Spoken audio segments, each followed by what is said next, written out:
participantes del grupo educativo Capacítate Perú.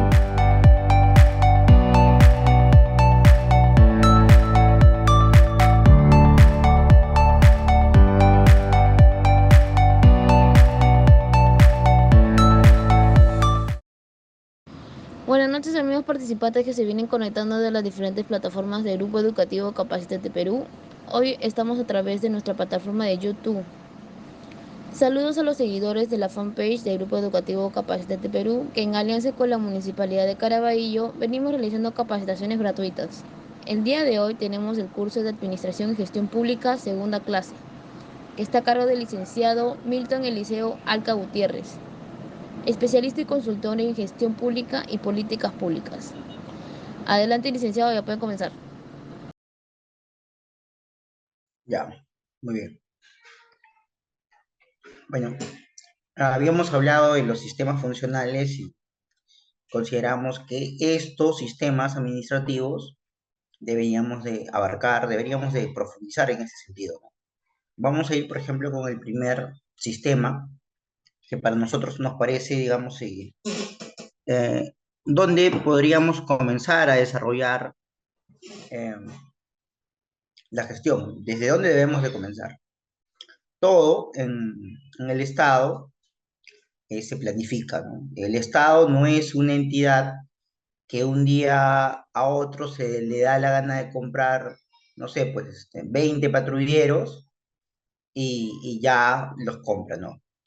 En el Estado todo se planifica para el tema presupuestal un año antes y para el tema de planeamiento a corto plazo, que es lo que vamos a encontrar en el POI, en el Plan Operativo Institucional, también un año antes. Sin embargo, hay un POI multianual, ¿no? Que tiene un espacio más prolongado.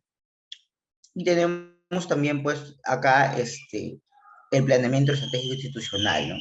Que podríamos decir que es el documento a mediano plazo que desarrollan las entidades de la administración pública.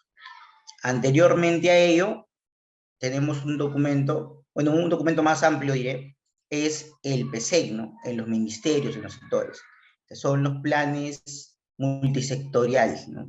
No, el multianual sectorial, ¿no? El PSEC. Y luego tenemos, digamos, en marco de estos planes, el Estado se desarrolla un sector. Pero nosotros, un sector que es un ministerio, no lo es todo en un planeamiento estratégico, ¿no? En los municipios vamos a tener los POI y los PEI, vamos a tenerlo, pero también vamos a tener los planes de desarrollo concertado local. Y los planes de desarrollo concertado local, justamente es el planeamiento estratégico, es los objetivos estratégicos locales que quiere desarrollar la municipalidad en su distrito o provincia. Tenemos también, por ejemplo, que dentro de todos estos documentos que hablamos de planeamiento, se engloba un plan más grande, que es el Plan Estratégico de Desarrollo Nacional. El año pasado se aprobó el Plan Estratégico de Desarrollo Nacional 2030, al 2030. El Perú ya ha planificado el desarrollo de sus actividades hasta el 2030.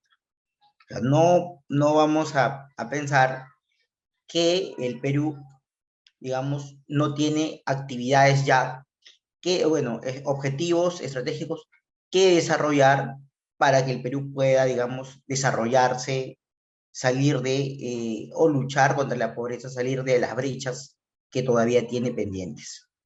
Entonces, tenemos este Plan Estratégico de Desarrollo Nacional, que la verdad abarca casi todos los aspectos en los cuales se desarrollan las políticas de Estado, ¿no? Y las políticas de Estado, como ya los habíamos explicado, se desarrollan en el Foro del Acuerdo Nacional. El Foro del Acuerdo Nacional, ¿se acuerdan? Les expliqué que era el ente donde se reunía el Ejecutivo, que era el presidente, los partidos políticos que tenían presencia en el Congreso y la sociedad civil, ¿no? Y les había hablado de la sociedad civil, como por ejemplo la está la Iglesia Evangélica en algunos aspectos, está, por ejemplo, la Conferencia Episcopal Peruana, que son los entes católicos, o sea, son los entes religiosos, ojo. Tenemos también, por ejemplo, a la Confederación General de Trabajadores del Perú, la CGTP, la Sociedad Nacional de Industria, es decir, las entidades más representativas de la sociedad civil están presentes en el Foro del Acuerdo Nacional. Entonces, ahí están presentes. El Foro del Acuerdo Nacional desarrolla las políticas de Estado y estas políticas de Estado se van a planificar su implementación, su ejecución en el Plan de Desarrollo Nacional, de manera general. ¿Y dónde aterriza? Aterrizan en cada sector, en los sectores como por ejemplo, el Ministerio de Educación, el Ministerio de la Mujer, el Ministerio de Desarrollo e Inclusión Social, que van a desarrollar sobre todo cómo se puede aminorar las brechas que el Perú todavía tiene pendientes, ¿no? En esos sectores, en esos aspectos, en esas políticas de Estado. Y luego, definitivamente, también van a estar aquellas, de una manera, digamos, más general, menos participación, las políticas de gobierno, ¿no? Porque el gobierno que lo aprueba siempre va a poner de todas maneras algo de su cosecha, o sea, algo de lo que ellos consideran necesario para sacar al Perú de, digamos, todavía de la situación económica y la situación de desarrollo, sobre todo, que se encuentra, ¿no? Entonces, y esto va a desarrollar en los documentos que ya les dije, ¿no?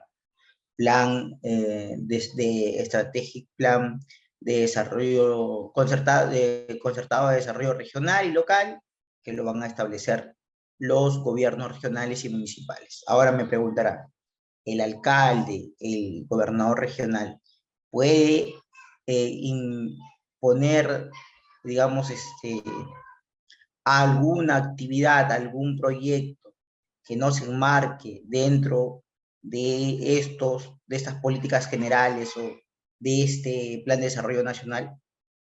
No. Todo debe desarrollarse y estar alineado a estos tipos de objetivos estratégicos que tiene el Estado. Pero, ¿cómo lo vamos a eso? Pero como ustedes pueden darse cuenta, en realidad todo es justificable, ¿no? Y las personas que sepan desarrollar y que conozcan el tema del planeamiento estratégico van a encontrar la manera de cómo justificar, digamos, un proyecto, como puede ser, no sé, pues una obra de infraestructura como un hospital, que es necesario para cerrar la brecha hospitalaria, de infraestructura hospitalaria, o puede ser un colegio para cerrar la brecha de infraestructura educativa, o puede ser, pues, otro tipo de proyectos que tienen, ¿no? Por ejemplo, puede ser un tema de residuos sólidos, ¿no? Entonces, todos esos temas que ustedes encuentren, bueno, todas esas brechas que pueden identificar en una región, en un municipio, lo pueden definitivamente justificar en el marco de los planes nacionales, ¿no? Como es el Plan Estratégico de Desarrollo Nacional, y hay muchos planes también nacionales, ojo, por ejemplo, hay el plan de niño, niña, adolescente, está el plan de desarrollo e inclusión social,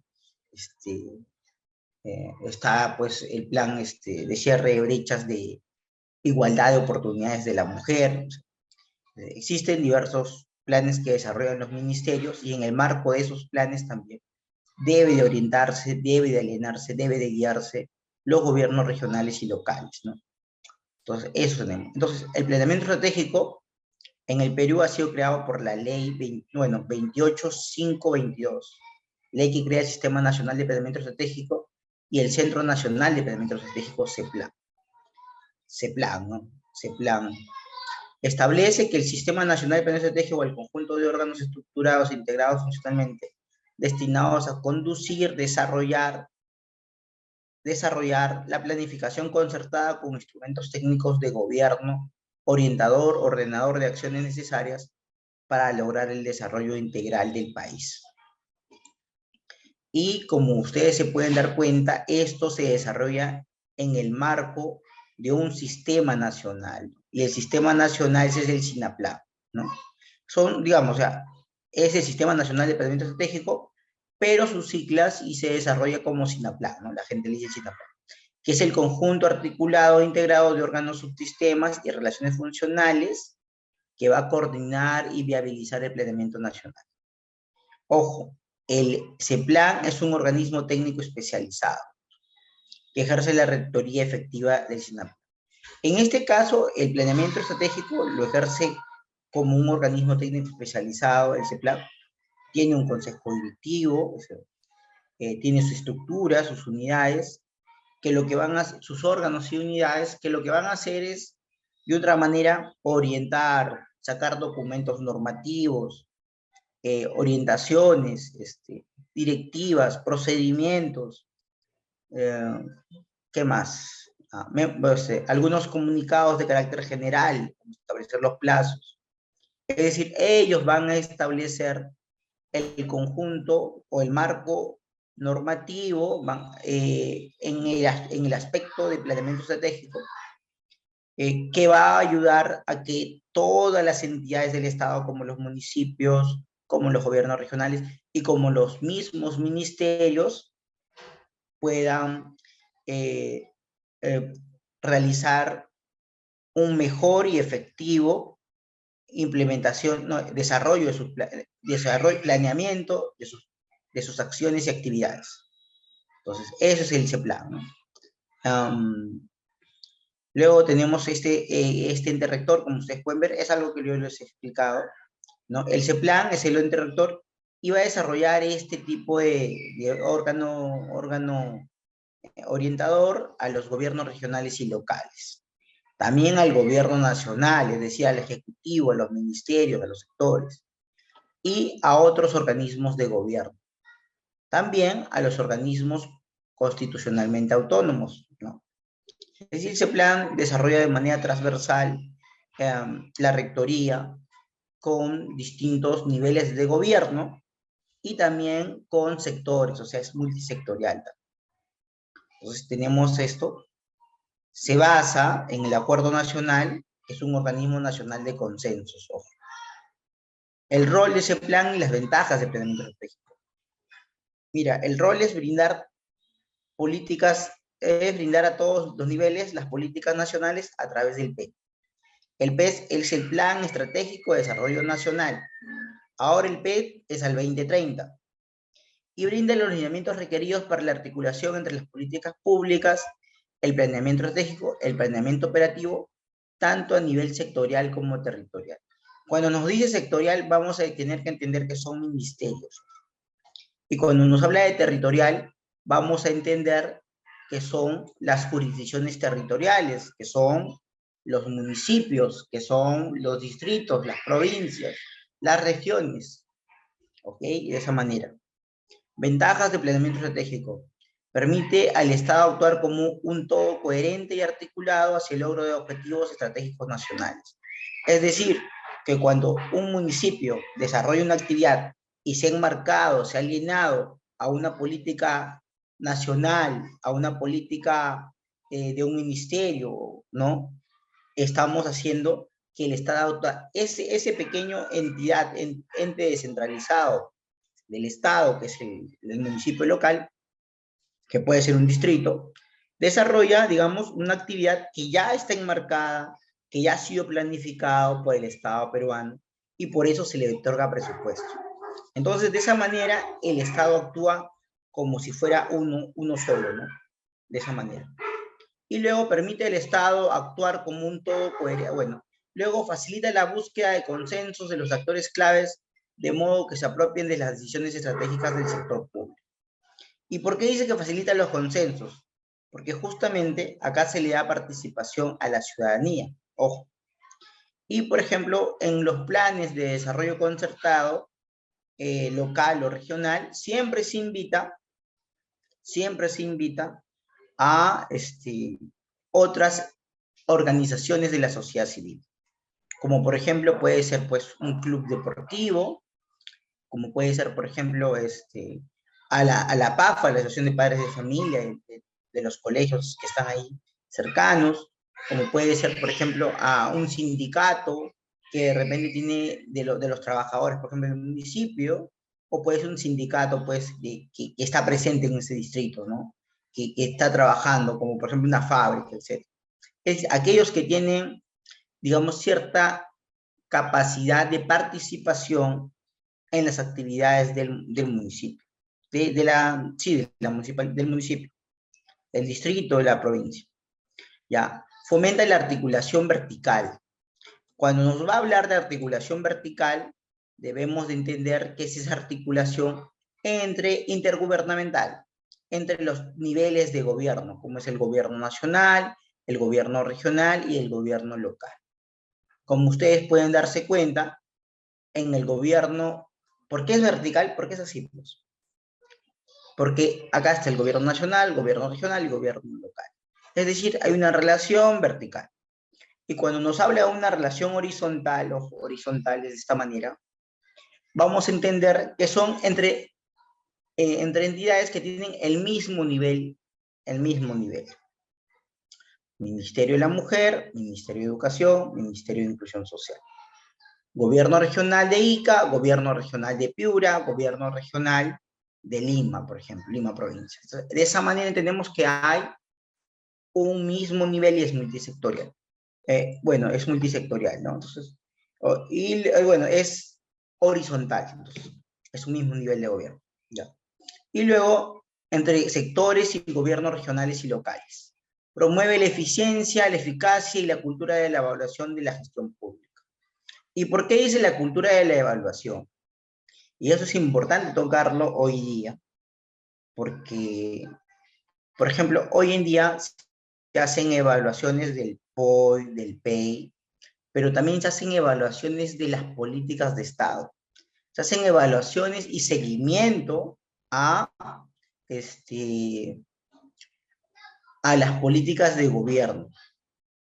Y aunque ustedes no lo crean, eso no existía antes.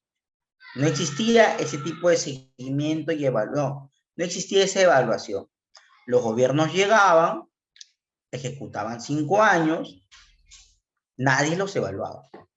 Nadie sabía cuánto de brecha y la pobreza habían desarrollado. Claro, había encuestas que sacaba el INEGI y que un gobierno lo hacía y venía el otro gobierno y hacía su propia encuesta y de esa manera pues decían, bueno, hemos bajado tanto la pobreza o hemos desarrollado tanto, ¿no? Habían formas que los gobiernos hacían de una manera, digamos, para mejorar los indicadores de su gestión, ¿no? Por ejemplo, el gobierno de Alan García desconoció la encuesta que hizo el gobierno de Alejandro Toledo, ¿no? Y de otra manera, cuando terminaron su gobierno, se suponía que tuvieron mejores indicadores en, por ejemplo, la lucha contra la pobreza, en, por ejemplo, indicadores de empleabilidad, ¿no? Entonces, ese tipo de la cultura de evaluación ahora se tiene, es muy importante, se desarrolla, y en la misma gestión pública también se desarrolla el tema de la evaluación, no solamente con el planeamiento, sino también con otros sistemas administrativos que luego lo vamos a explicar. Luego, entonces, seguimos. Las fases del planeamiento estratégico. Primero tenemos la planificación prospectiva, ¿no? ¿Y qué es la planificación prospectiva, no? Acá, en la planificación prospectiva, vamos a identificar las brechas, es decir, la situación actual, ¿no? ¿Qué es la situación actual? ¿Cómo encontramos, por ejemplo, el municipio? ¿Con qué tipo de indicadores? ¿Dónde podemos encontrar esos indicadores? Lo podemos encontrar, pues, en las encuestas que tiene el INEGI, ¿no?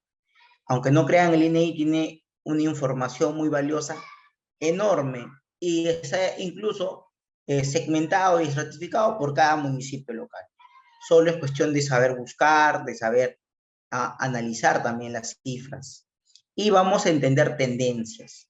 A partir de que entendemos la identificación de esa botella de tendencias, Por ejemplo, la tendencia que ha seguido el 2010 y el 2015 es que la pobreza aumentó.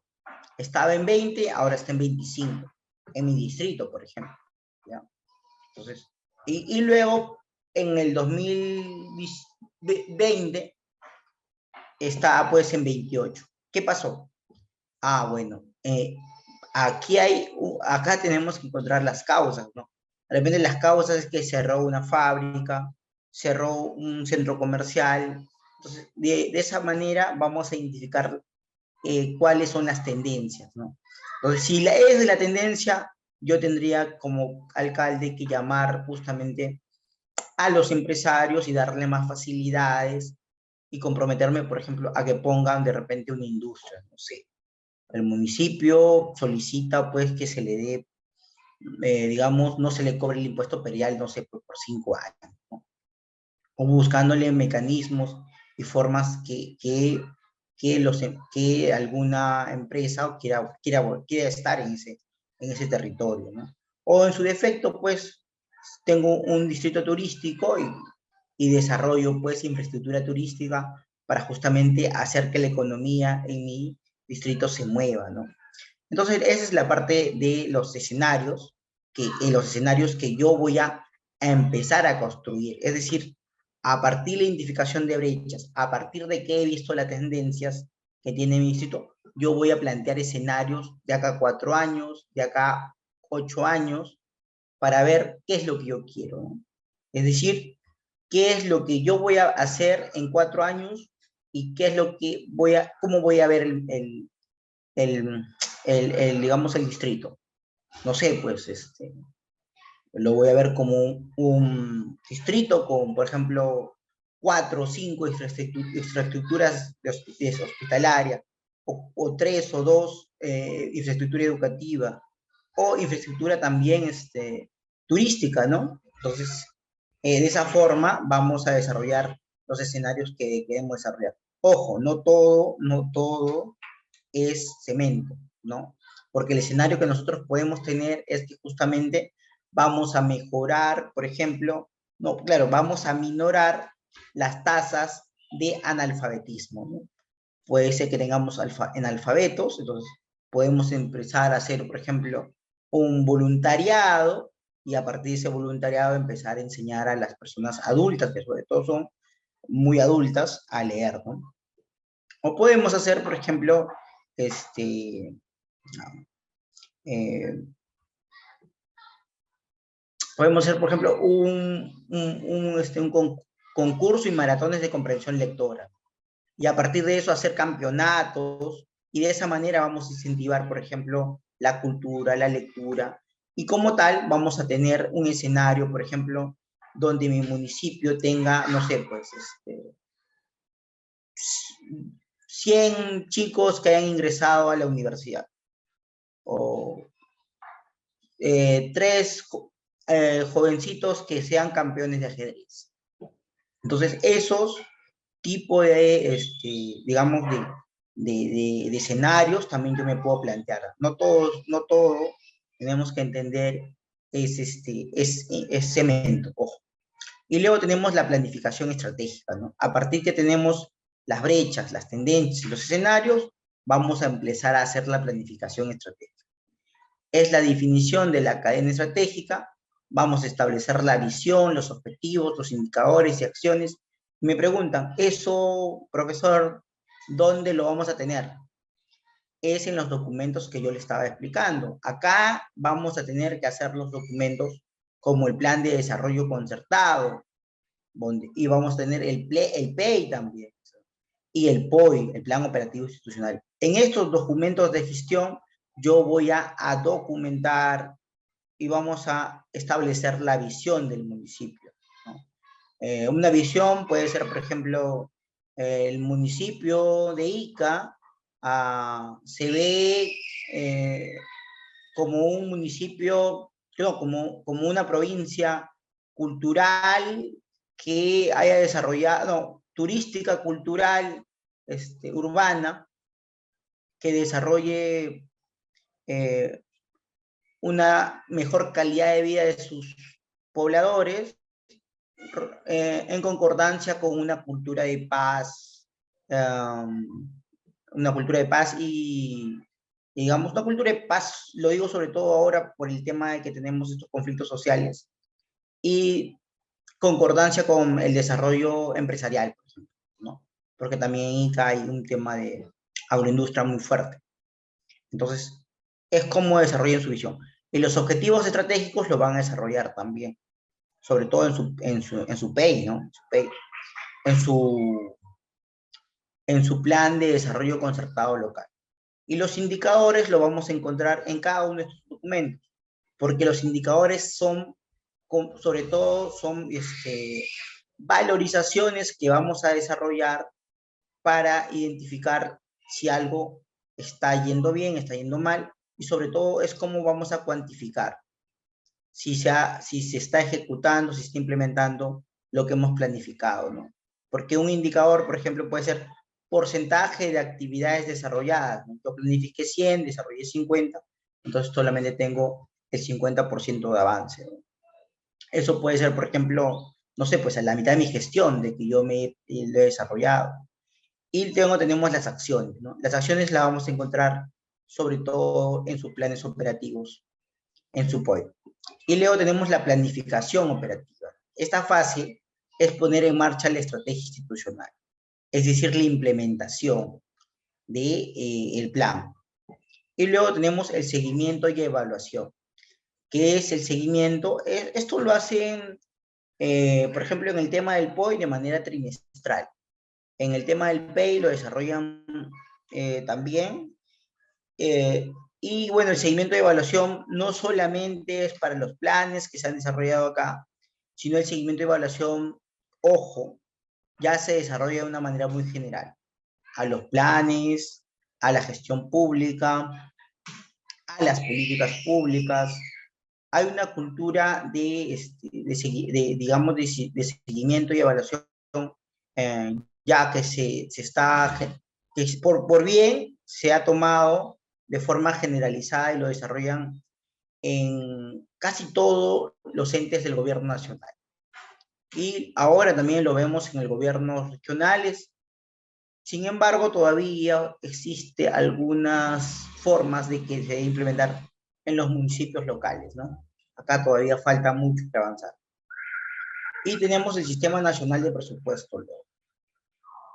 ¿Por qué hemos citado el Sistema Nacional de Presupuesto? Porque tiene mucho que ver con el planeamiento estratégico. Yo planifico desarrollar acciones, proyectos, cerrar brechas. ¿Y cómo lo voy a hacer? Necesito esto, ¿cierto? Necesito dinero. ¿Y por qué necesito dinero? Porque el Estado, para desarrollar las acciones que ha ejecutado, lo hace a través del presupuesto público. Y el presupuesto público no se da en un día, no se da en 2 días. Para que el presupuesto público se desarrolle, se ejecute, tiene que solicitarse un año antes, ¿no? Y esto se programa todavía muchísimo más antes. Los ministerios, todos los municipios, las entidades del Estado, lo que van a hacer es desarrollarlo, solicitarlo a través del Congreso, a través del MEF que presenta el Congreso, como plazo máximo el 30 de agosto. Y para que se apruebe el presupuesto público, el Congreso tiene como plazo máximo el 30 de noviembre. Y ese presupuesto se va a ejecutar el próximo ejercicio fiscal. Es decir, si estamos en 2023, lo que se apruebe en noviembre se va a ejecutar en el 2024. Ojo. Bueno, comprende los principios, las normas, las técnicas, los métodos y procedimientos que regulan el proceso presupuestario y sus relaciones con las entidades del sector público en el marco de la acción financiera del Estado. ¿Por quiénes está constituido? Por la Dirección Nacional de Presupuesto Público y las dependencias de presupuesto público. Cuando nos dice las dependencias de presupuesto, vamos a encontrar pues las oficinas, las gerencias, ¿no? Dentro de la gerencia de planeamiento siempre hay una oficina de presupuesto, o puede ser una subgerencia de presupuesto, ¿no? Entonces, en realidad el presupuesto es muy importante porque ahí está la ejecución, no, claro, cómo se va a poder distribuir para poder desarrollar las acciones que se ha emprendido, se ha planificado, digamos, esa entidad del Estado, que puede ser un municipio, que puede ser un gobierno regional o un ministerio, por ejemplo. Y tenemos las definiciones, ¿no? Hay algunas definiciones que nos parece importante, como por ejemplo la definición de gastos públicos, que son el conjunto de erogaciones que por concepto de gasto corriente o gasto de capital o servicio de la deuda realizan las entidades del Estado. A ver, cuando nos habla de gasto corriente, vamos a entender, por ejemplo, que son los gastos que siempre se realizan, ¿no? Como la planilla, como la compra de materiales, ¿no? ¿No? Eso, o sea, que se va a que se va a gastar, que se va a desarrollar. Y luego tenemos los gastos de capital. En los gastos de capital sí hay una gran diferencia, porque en los gastos de capital la diferenciación es que vamos a identificar que el patrimonio del Estado se va a acrecentar, va a aumentar.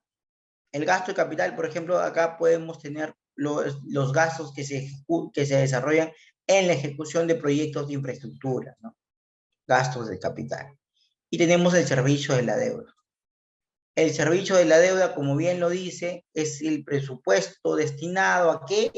A pagar una deuda que la entidad haya podido realizar o, en su defecto, ¿no? Que ya lo tenga con anterioridad, ¿no? Muchos municipios están endeudados, ¿no? Pero para tener la deuda, para que un municipio se endeude, tiene que tener la opinión favorable del Ministerio de Economía y Finanzas. O bueno, cualquier entidad, en realidad, ¿no? Cualquier entidad para pedir un préstamo tiene que tener la opinión del Ministerio de Economía y Finanzas. Y también necesita la opinión de la Contraloría General de la República. Ojo, sin embargo, la opinión de la Contraloría General de la República no es de carácter vinculante. Realizan las entidades con cargo a los créditos presupuestarios, aprobados en los presupuestos respectivos y orientados en la atención y prestación de servicios públicos y acciones desarrolladas por las entidades de conformidad con sus funciones y objetivos institucionales. Otra definición que debemos entender es el pliego presupuestario. ¿Por qué? Porque el presupuesto, justamente a través del PIA, ¿no? El presupuesto institucional de apertura, que van a empezar, se desarrolla acá, a través de un pliego presupuestario. Acá el Estado, a través del MEF, va a distribuir el presupuesto a un pliego presupuestario, ¿no? Y el pliego presupuestario lo va a distribuir internamente a la unidad ejecutora, en el marco de las normativas que tiene que desarrolla el ente rector, que son los órganos del ministerio, claro, que son los entes rectores, que son los órganos que tiene el Ministerio de Economía y Finanzas. Entonces tenemos el pliego, que son las entidades que tienen aprobado una asignación presupuestaria en la ley anual de presupuesto, desde un punto de vista operativo. Los pliegos son un logro de objetivos institucionales trazados para cada año fiscal. Y tenemos pues justamente que acá se desarrollan los presupuestos institucionales de apertura, ¿no? Ya. Luego tenemos la unidad ejecutora, ¿no? Las unidades ejecutoras son las unidades orgánicas que tienen a cargo la ejecución de un programa o proyecto de inversión pública y dependen de una entidad pública, así como de las empresas del sector público no financiero que ejecutan proyectos de inversión pública, ¿no? Las unidades ejecutoras siempre van a estar y van a depender de un pliego presupuestario. Y tenemos el titular del pliego. El titular del pliego es la más alta autoridad ejecutiva de la entidad. En un ministerio, el titular del pliego vendría a ser el ministro. En un municipio local, distrital, el titular del pliego vendría a ser el alcalde. ¿no? En un gobierno regional, el titular del pliego vendría a ser el gobernador regional, ¿no? Que es el responsable de la gestión presupuestaria de la misma, estando al tanto encargado de dictar lineamientos de priorización de gastos, a fin de garantizar el cumplimiento de metas programadas de acuerdo a los objetivos institucionales que el mismo establece para el año fiscal. Ojo. Bueno, acá tenía una clasificación del gasto. Esto ya lo hemos obligado, ¿no? Los gastos corrientes son los que van a desarrollar siempre.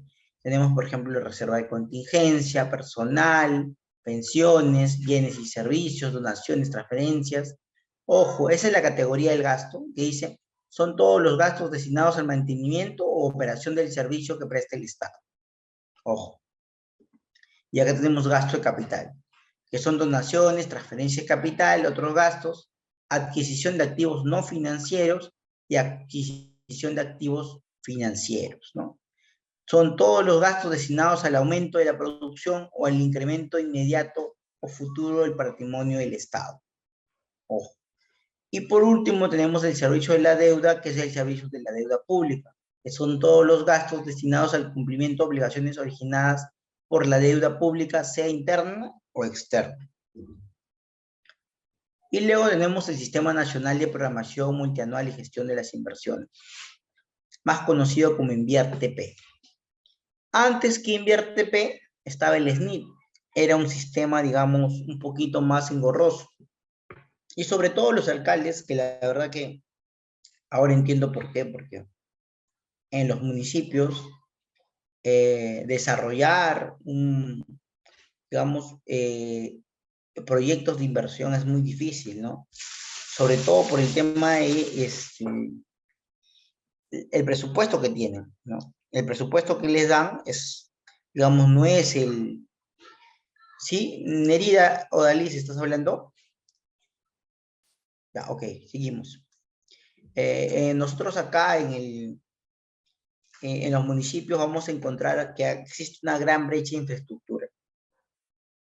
Por ejemplo, cuando vamos por Comas o vamos por Los Olivos, vamos a encontrar que hay un gran malestar por el estado situacional de las carreteras, ¿no? Las carreteras tienen muchos baches, tienen muchos huecos, no están en mantenimiento.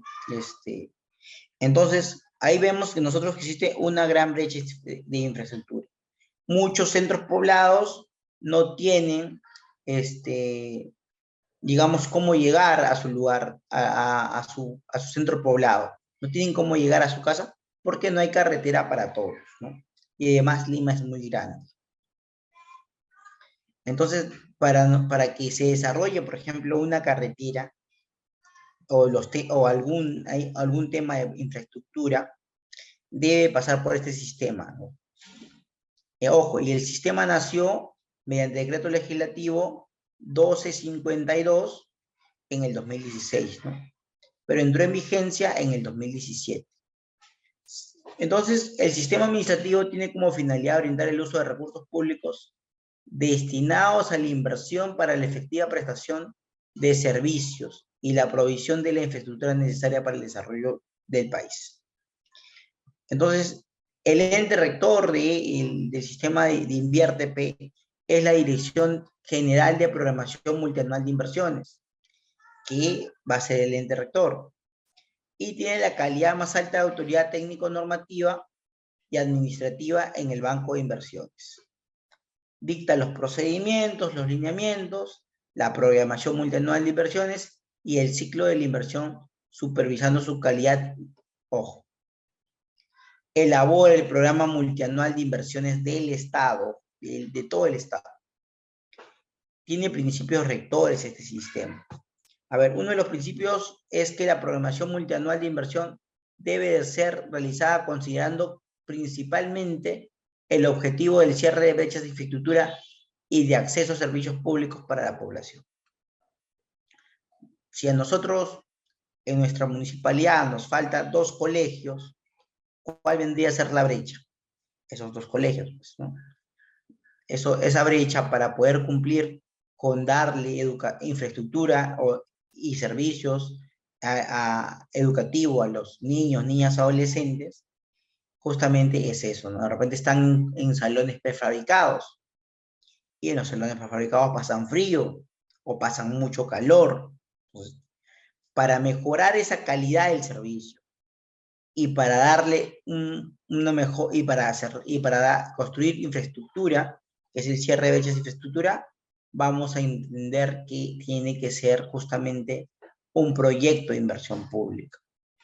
Pero ahora también están los IOR, ¿no? ¿Y qué son los IOR? Los IOR son justamente aquellas inversiones que están destinadas a refaccionar, a reparar, digamos, algún servicio que ya se viene desarrollando en el Estado. Entonces, ese es el IOR. Y tenemos, bueno, es una inversión pública, ¿no? Y tenemos, por ejemplo, también que los fondos públicos destinados a la inversión deben relacionarse en efectiva prestación de servicios y la aprobación de infraestructura necesaria para el desarrollo del país, con un enfoque territorial, ¿no? Es decir, que el Estado va a invertir en la prestación efectiva de bienes y servicios. Y de preferencia tiene que ser un tema de provisión de infraestructura, ¿no? Para que el país, para que él tenga, digamos, muchísimo más patrimonio. Y esto no solamente sea en Lima, sino sea en todo el Perú. Los recursos destinados a la inversión deben procurar el mayor impacto en la sociedad. Cuando nos dice eso, quiere decir que el proyecto debe tener un impacto en la mejora y calidad de vida de las personas, ¿no? Ojo. Y esa obra de impacto, por ejemplo, puede ser, no sé, saneamiento, ¿no? Por ejemplo, agua y alcantarillado, ¿no? Hay una gran diferencia cuando una casa tiene el agua cerca, al abrir el caño, y cuando tienen que sacar agua y comprarla a través, por ejemplo, de cisternas. O como era antes, bueno, como yo lo he visto, ¿no? Donde era antes, sacaban agua de una pileta, ¿no? Ese tipo de infraestructura se debe de mejorar, ¿no? Porque eso es justamente lo que va a mejorar y dar un mayor impacto en la sociedad, ¿no? Que puede ser, por ejemplo, agua y alcantarillado, ¿no? Para que las personas estén, digamos, en una situación de salubridad muchísimo mejor que al tener un pozo ciego. Eso es, por ejemplo, un ejemplo, solamente un ejemplo, ¿no? O sea, ese mayor impacto en la sociedad es mejorar la calidad de vida de las personas.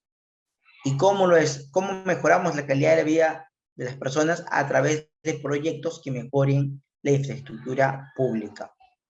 La inversión debe de programarse teniendo en cuenta la previsión de recursos para su ejecución y su adecuada operación y mantenimiento mediante la aplicación del ciclo de inversión. Es decir, que los proyectos que se van a ejecutar en un municipio no solamente sean, oye, lo vamos a realizar, ya vamos a hacer este hospital, por ejemplo. Muy bien, hacemos el hospital, pero resulta que no tenemos el dinero para su mantenimiento, ¿no? Es decir, los señores que se van a venir a curar y que de repente le vamos a cobrar un pequeño dinero por las citas o por algún tema más, ojo, tiene que tener para su mantenimiento. O sea, no solamente para la operación, sino para que esto sea mantenido en el tiempo permanentemente. Ojo. ¿Y cómo lo logran? De distintas maneras, ¿no? Por ejemplo, la entidad puede tener recursos directamente recaudados. Es decir, tu hospital puedes cobrar por cita a aquellos que no tienen seguro, no sé, 10, 12 soles. ¿Ya? Y a partir de esa recaudación, yo voy generando para poder darle mantenimiento. ¿Y qué es el mantenimiento? Por ejemplo, la refacción de sus ventanas, la refacción del baño, las refacciones de la infraestructura, ¿no? O el pintado de pared. Entonces, de esa manera, ese es el mantenimiento que se va a desarrollar a la infraestructura, para que la infraestructura no pues sea mantenible, no solamente el proyecto dure 5 años, ¿no? Sino esto se prolongue en el tiempo y llegue, no sé, por 20, 30 años. y la infraestructura tenga una capacidad, o sea, tenga un uso y una capacidad que haya devuelto justamente y ha mejorado, devuelto, digamos, ese dinero que se invirtió, o en su defecto también que mejore la calidad de vida de manera significativa de las personas. La gestión gestión de inversión debe realizarse aplicando mecanismos que promuevan mayor transparencia y calidad a través de la competencia. Acá lo que nos dice es que justamente que la inversión que se va a realizar no solamente sea de forma soterrada o sea de forma oculta, no. Sea de una manera abierta para que los ciudadanos lo conozcan. Y un claro ejemplo de esto es que en los proyectos de inversión, cuando por ejemplo ustedes ven una pista, tienen que ver un letrero grandote, ¿no? Un letrero grandote, el nombre del proyecto de inversión, no sé, pues, mejor, no, nuevas pistas para Vía El Salvador, por ejemplo, ¿no? No sé, pues se van por Chanchería, por ahí, que por ahí quieren hacer nuevas pistas. Entonces ahí ponen un cartel grandote y ponen el nombre del proyecto, cuánto se está gastando en el proyecto. De esa manera se viene, digamos, aplicando la transparencia. Si un municipio, si un distrito no quiere, por ejemplo, publicar cuánto se está gastando en la construcción de este colegio, pues no está utilizando los mecanismos de transparencia. Porque es bueno que el ciudadano sepa cuánto se está gastando en una infraestructura que se está haciendo con sus recursos, con sus impuestos, ojo.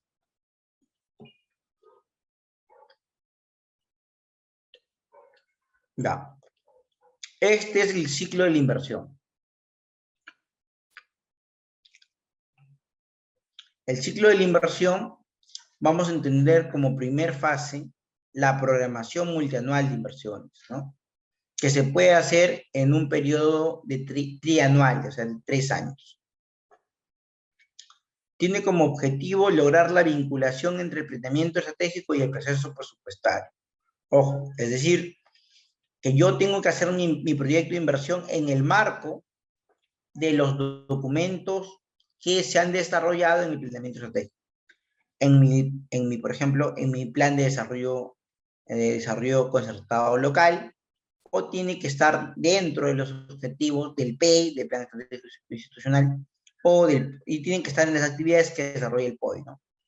Es decir, de esa manera vamos a nosotros articular y vincular el planeamiento estratégico con la inversión pública. Y cuando yo lo vinculo con el planeamiento estratégico, de igual manera lo estoy vinculando con el proceso presupuestario, ¿no? Ojo. ¿Por qué? Porque cuando ustedes estén en la gestión pública, va a haber una fase del POI que se llama el POI consistenciado. Y el POI consistenciado es que las actividades que tú vas a poner en tu plan operativo institucional tengan presupuesto público. Ojo. Entonces, esa va a ser, digamos, la selección de la cartera de inversiones orientado al cierre de brechas prioritarias, ¿no? De acuerdo a los objetivos y metas de desarrollo nacional, sectorial y territorial. Luego tenemos la formulación y evaluación. Esto va a comprender la formulación del proyecto de aquellas propuestas de inversión necesarias para alcanzar las metas establecidas. Tenemos que, por ejemplo, acá se va a hacer, digamos, las evaluaciones, claro, las evaluaciones, para, por ejemplo, desarrollar un proyecto. Ojo. Es el análisis de la rentabilidad social, así como las condiciones necesarias para su sostenibilidad, determinar si es viable o no. Y luego tenemos la ejecución, ¿no? Creo que la ejecución sí se entiende, ¿no? O sea, comprende la elaboración del expediente técnico, cuando se desarrolla el expediente para desarrollar el proyecto de inversión, y a la vez la ejecución física de la inversión, ¿no? Es decir, cuando se está desarrollando, por ejemplo, la construcción del colegio. Asimismo, se desarrollan labores de seguimiento físico y financiero a través del sistema de seguimiento de inversiones. Y por último, tenemos el funcionamiento, que comprende la operación de mantenimiento de los activos generados con la ejecución de la inversión y la provisión de servicios implementados con dicha inversión. Ojo. Bueno, hemos pasado el ciclo de inversión, que es InviarTP, y vamos a hablar del sistema administrativo de recursos humanos. Esto yo les había explicado un poco la semana pasada.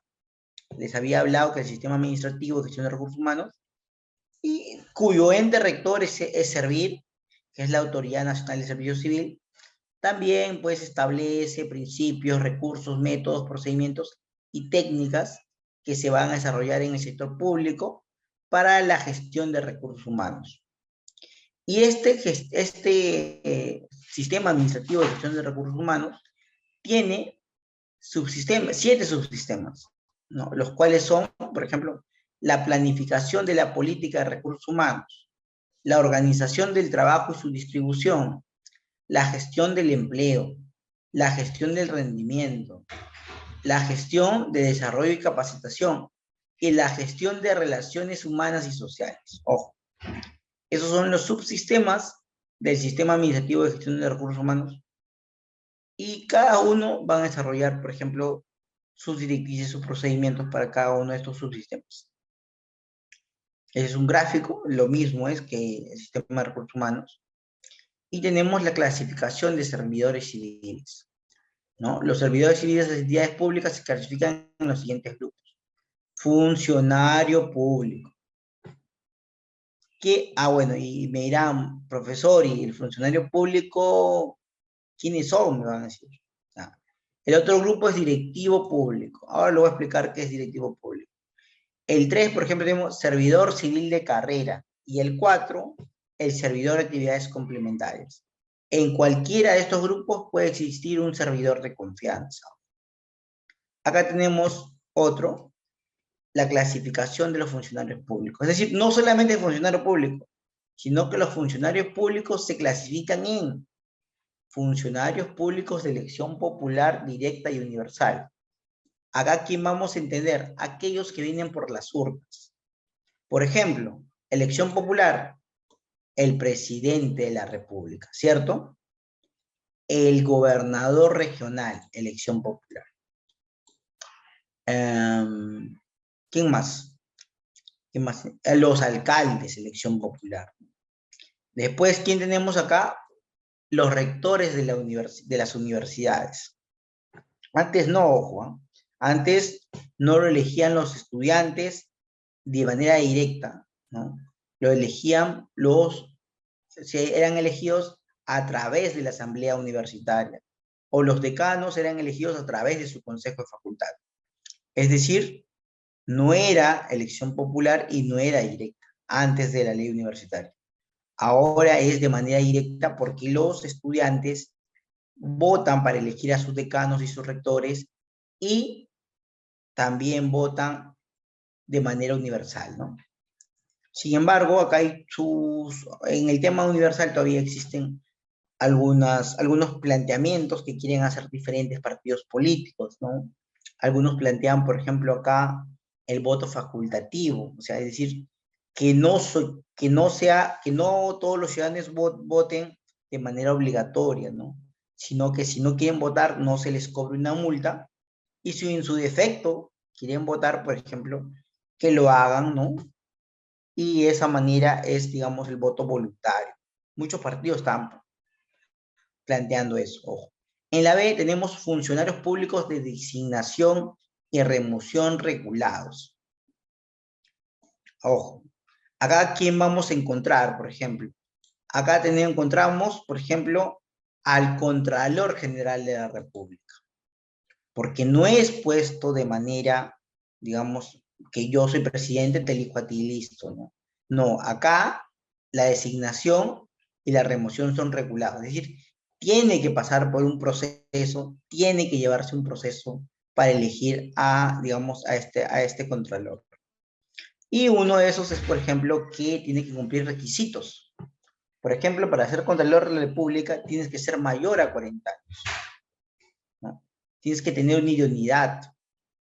Incluso ahora piden, ya no tienen de una manera, sobre todo mediática, que no tenga pues procesos judiciales, no tenga procesos judiciales por delitos de corrupción, que no tenga sentencias que han sido desarrolladas, ¿no?, en temas de corrupción u otros temas éticos y morales que son necesarios. Y luego tenemos funcionarios públicos de libre designación y remoción. Es decir, que yo, otro funcionario, elijo de manera libre quién va a ser, por ejemplo, mi ministro. Acá en los funcionarios públicos de libre designación y remoción podemos encontrar a los ministros, a los empleados de confianza, ¿no? Y luego tenemos, pues,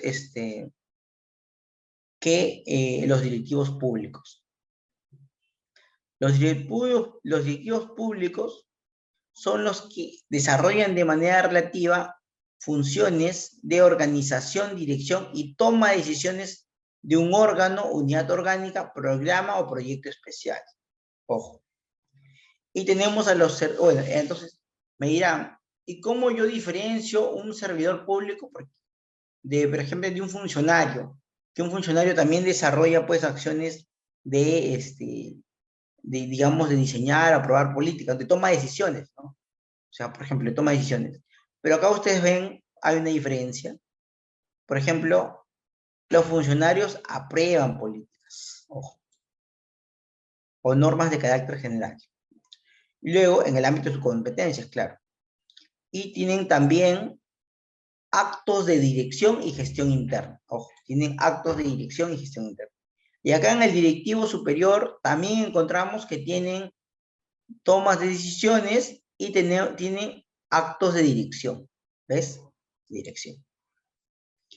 ¿Cuál es la diferencia? Es que los directivos públicos están dentro de la carrera del servicio civil. Es decir, es el máximo cargo puesto que yo puedo llegar a hacer dentro de la carrera del servicio civil, ¿no? Estaba comprendido, todavía es un servidor público, ojo. Y tenemos tres: el servidor civil de carrera. Es el servidor que realiza funciones directamente vinculadas al cumplimiento de las funciones sustantivas o de administración interna de la entidad. Entonces tenemos eso. Y luego tenemos el servidor de actividades complementarias. Por ejemplo, yo soy servidor civil, ¿no? Yo soy especialista y justamente yo desarrollo actividades de administración interna, ¿no? Porque yo trabajo dentro del sistema administrativo de modernización del Estado, elaborando documentos de gestión, ¿no? Y eso son funciones relacionadas a la administración interna de la entidad, ¿no? Y, por ejemplo, las funciones sustantivas. Acá en las funciones sustantivas vamos a encontrar, sobre todo, a los servidores que desarrollan y hacen acciones donde se dan los servicios públicos, ¿no? Donde se desarrollan los bienes y servicios públicos, ¿no? No sé, pues una dirección que desarrolla políticas nacionales, ¿no? Esas van a ser, ¿no? La administración interna, como ustedes pueden dar cuenta y su nombre lo dice, aquellas para que se pueda gestionar de manera más eficiente la entidad. Y tenemos el servidor de actividades complementarias, ¿no? Es el servidor civil que realiza funciones indirectamente vinculadas al cumplimiento de las funciones sustantivas y de administración interna de la entidad. Por ejemplo, acá, ¿quién podemos tener? Al portero, ¿no? Podemos tener, por ejemplo, a la secretaria, ¿no? Al técnico administrativo, ¿no? Es el servidor de actividades complementarias. Y por último, tenemos a los servidores de confianza, ¿no? Los servidores de confianza pueden estar en cualquiera de esos puestos, pero no pueden superar, ojo, el 5% del total de puestos de la entidad, con un mínimo de 2 y un máximo de 50 servidores de confianza. Ojo. Entonces, eso es lo que nosotros podemos entender como los servidores de confianza. Bueno, hasta ahí hemos llegado, ya ha pasado la hora. ¿Alguna pregunta, Mireia, en torno al curso?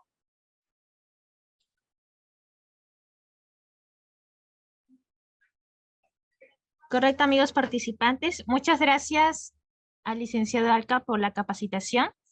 Mientras esperamos a que los participantes puedan dejar sus consultas en estos momentos, Les volvemos a recordar que sus certificados ya fueron enviados a sus correos electrónicos. Pueden revisar la bandeja de spam o correos no deseados.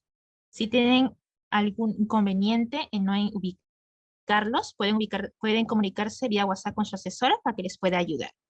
La primera consulta que nos dejan es: ¿cuáles serían las principales deficiencias de la administración pública en el Perú?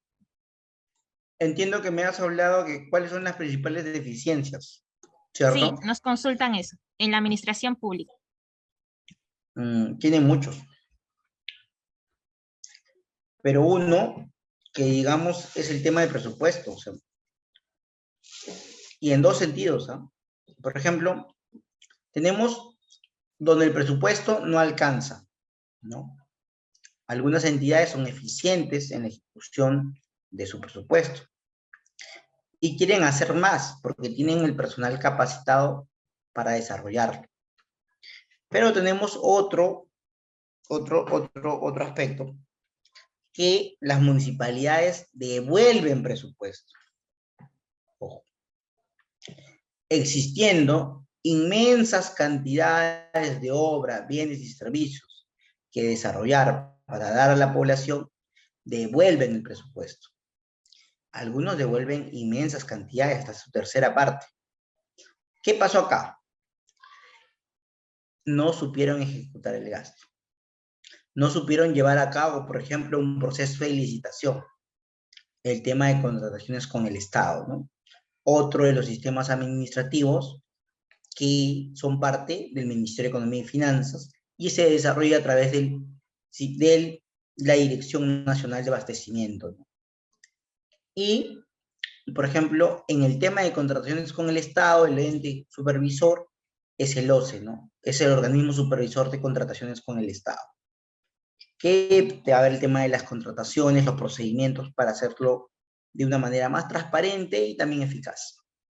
Entonces, por ejemplo, tenemos ese tema, ¿no? Para mí el tema del presupuesto es un tema fundamental, pero el tema del presupuesto, como ustedes pueden verlo, va acompañado de planeamiento estratégico. Ojo. Y acá otro tema que podemos verlo en los gobiernos locales, en los municipios, es el tema de fortalecimiento de capacidades. Es decir, cómo nosotros capacitamos a nuestros servidores para que ellos puedan trabajar de manera más eficiente. Entonces, eso es un ejemplo. ¿Ya? Tenemos el tema del presupuesto. Y el tema del fortalecimiento de capacidades, que es un tema de recursos humanos en las entidades del Estado. Ojo. ¿Alguna otra pregunta, Mireya? ¿No hay más consultas, licenciado? Entonces, amigos participantes, agradecemos su participación y preferencia. Eso sería todo por hoy. Que pasen una buena noche. Muchas gracias.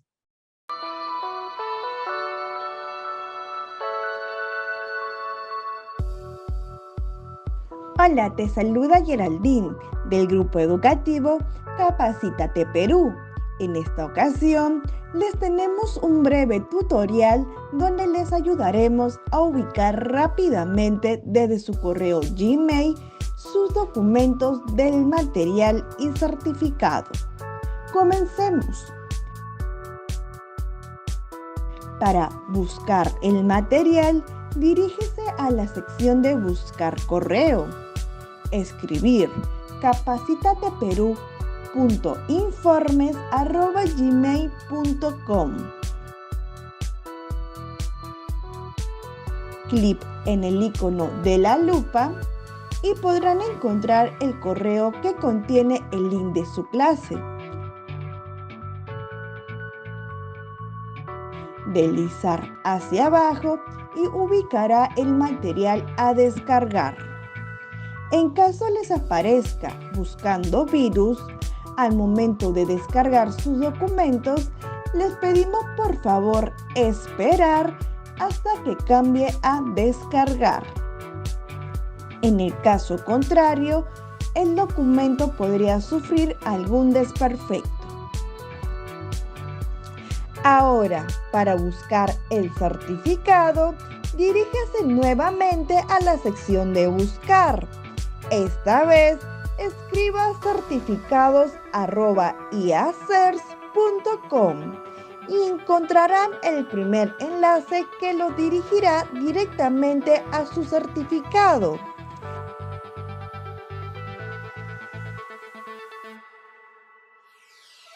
Podrán visualizar y descargar dicho documento en archivo PDF o imagen, así como la opción de compartir en su cuenta de LinkedIn.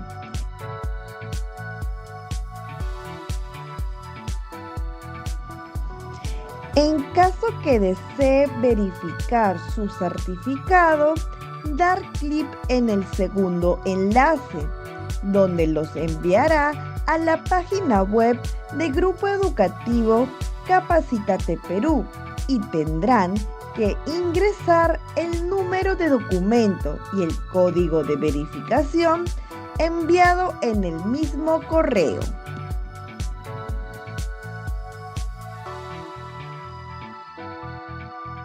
Verificar sus datos que sean correctos. Muchas gracias por su atención y nos vemos en más capacitaciones.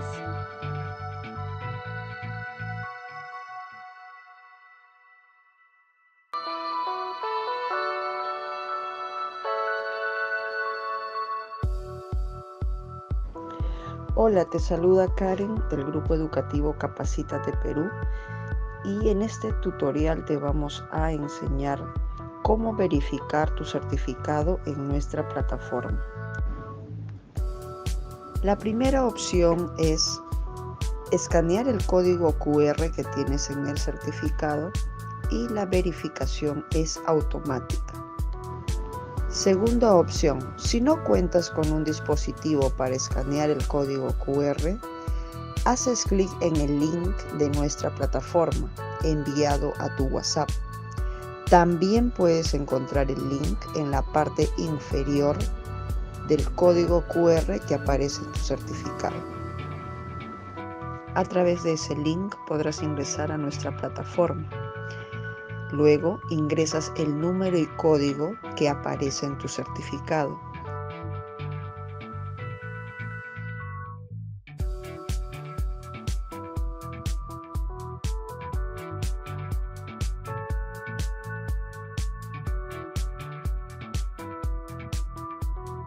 Y podrás verificar y validar tu certificado en nuestra plataforma. La tercera opción es remitirnos al siguiente correo consultas@capacitateperuvirtual.com una carta simple u oficio y adjuntar el certificado. Le responderemos dentro de 1 a 3 días hábiles la verificación de su certificado. Tiene estas 3 opciones para poder verificar y validar su certificado en nuestra plataforma. Estamos para atenderlos. Grupo Educativo Capacítate Perú.